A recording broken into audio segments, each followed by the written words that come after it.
Cool. Well, without further ado, let's bring on the man himself, Mr. Lavon Miller from Fire Punk Diesel. You out there, Lavon? I'm here. How you guys doing? What's up, brother? How are you, man? Um, as good as I can. It's been a busy week. Yeah, I just saw you last night on the mower. Sure did. He's got a lot of mowing. And I saw that picture he posted on his social media Which one? of his lawn that he Oh mowed. yeah. And it was Are we having a stripe battle with the internet? Get there. Me in the grass. Nobody talks back to me. They're pretty good stripes, so I mean, They got nice stripes. nice stripes, man. What can we say? So the big events coming, UCC, Outlaw Diesel Revenge. You know, there's two of the previous winners. So you won UCC the first 3 years. Derek Rose was your bridesmaid. You know, there on your last couple, I believe, and then Derek actually stepped up and won. And what would that be? 2019 then? Yes, 2019. Right. Yeah, And 2019. then he stepped back, and Justin Ziegler came in and won it in 21. And now both those guys are coming back, the two previous champions. So I guess my first question is, where's the first champion? Where's Lavon Miller at? Well, we will be very active in UCC, but we'll be racing the Pro Mod. We'll be hosting the Outlaw Diesel Revenge event, and also doing tuning and support for Justin Ziegler on his truck. So we'll not be competing, but we'll be very heavily involved. Yep. And so for everybody out there that doesn't know about this event, it is one of the coolest put together events you'll ever go to. If you want to go out and see a diesel performance event, this is the one to go to. This is it. It's at Lucas Oil Raceway, just outside of Indianapolis. And it's a 3-day event. And we have two things going on. We've got the Outlaw Diesel Super Series, our diesel drag racing series. It's a leg of that is going on inside the Ultimate Callout Challenge that's going on as well. UCC is a 3-day event and invite only. What's it, about 30 trucks, Lavon, I think, roughly?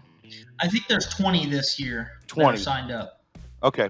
And they competed. So the way I always describe it, it's kind of like a triathlon. The first day is drag racing, and they race for points. Second day is a dyno competition for points. And then the third and final day is a sled pull.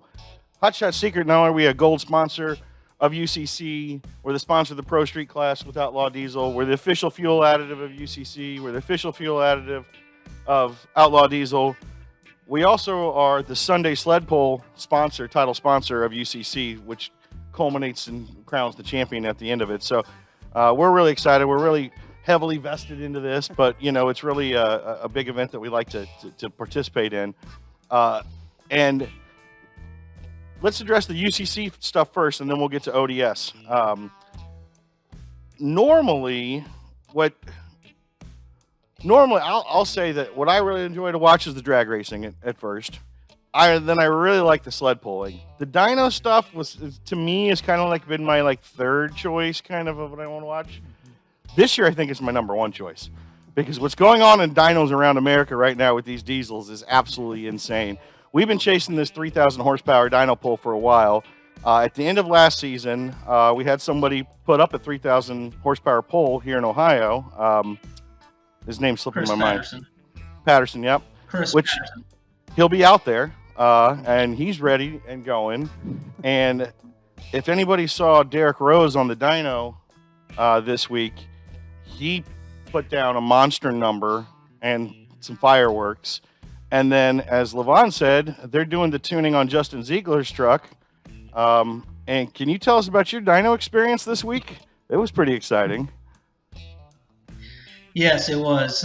Putting Ziegler's truck on the dyno, obviously with the Bosch and the power box that's on that truck, it's all set up for drag racing where we all time-based fueling.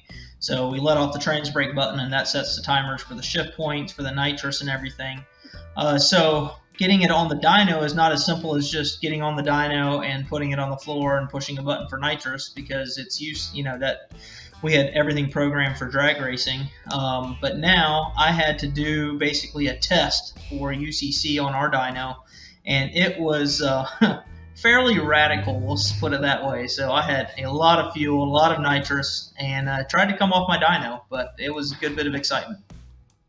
It wanted to jump off the dyno, like literally, like it was pretty impressive. And when I was talking to you last night, well, you can tell them. The one thing I wanted to know is how did that feel like? Because you were behind the wheel in that, and you said it felt like almost like a bass, like the giant. Just you actually felt it in your chest. Yeah, for sure. I mean, that was the biggest thing that I noticed is, if you've ever sat in a car that has a big sound system and the subwoofers just pound right through your chest, when those turbos and nitrous came on, it just thumped you right in your chest. And I was like, we're done. We're going to save the rest of that until UCC because there's no point in doing that anymore. Yeah, that's enough. We'll save it for the big show. Yeah, and I think we're going to have multiple guys pull over 3,000 horsepower. Or let's say this, they have the potential to pull over 3,000 horsepower. Now, Derek Rose was on a hub dyno. You guys were on a chassis dyno with Justin. Obviously, the UCC is a chassis dyno. Can you tell them a little bit about? I mean, we've talked about dyno theory before and what people think about dynos and everything. And so you mentioned basically on the horsepower, the track time with Derek, everything, all the math adds up to 3,000 plus. But the reality is the game you got to play to actually get that down to the wheel on a dyno like that. And that's what, we're going to have to see at UCC. Yeah, for sure. And that's what we see a lot on the dyno, on a chassis dyno, is they are a great tuning tool.